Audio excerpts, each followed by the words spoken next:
น้ำตาหัวโอ้ยเด้นอโอ้ย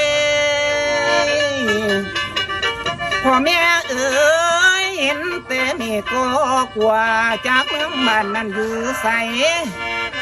นับแต่ไก่พาลาหนีมาอยู่ป่าไม่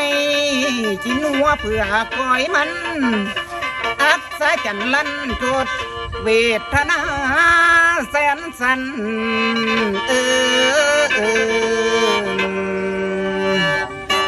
สังกวานผ้าปีนกินมันแสงแกงอีโล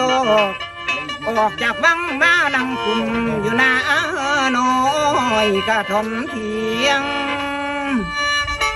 ส่วนเล่าหงุดที่บ้าเป็นคนหาควาเลี้ยงทุกเสาคำแรงไง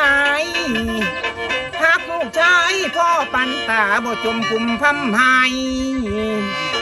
หากลูกชายพ่อปันแก้วได้แนวได้มาจากป่าว่าแม่นบากะพอใช่นี้ใจสู่หักหอมส่วนลูกชายก็คือกันหันไปย่อยกย่องเว้าน้อมเหนียวเที่ยวจ่าคือจังเป็นผัวเมียแต่งงานกันแล้วแล้วภาษาเด็กน้อยบ่ทวนหาโนต้นเหตุเกตผลในผลเปียวผีบ่าเฮ็ดพอเคียง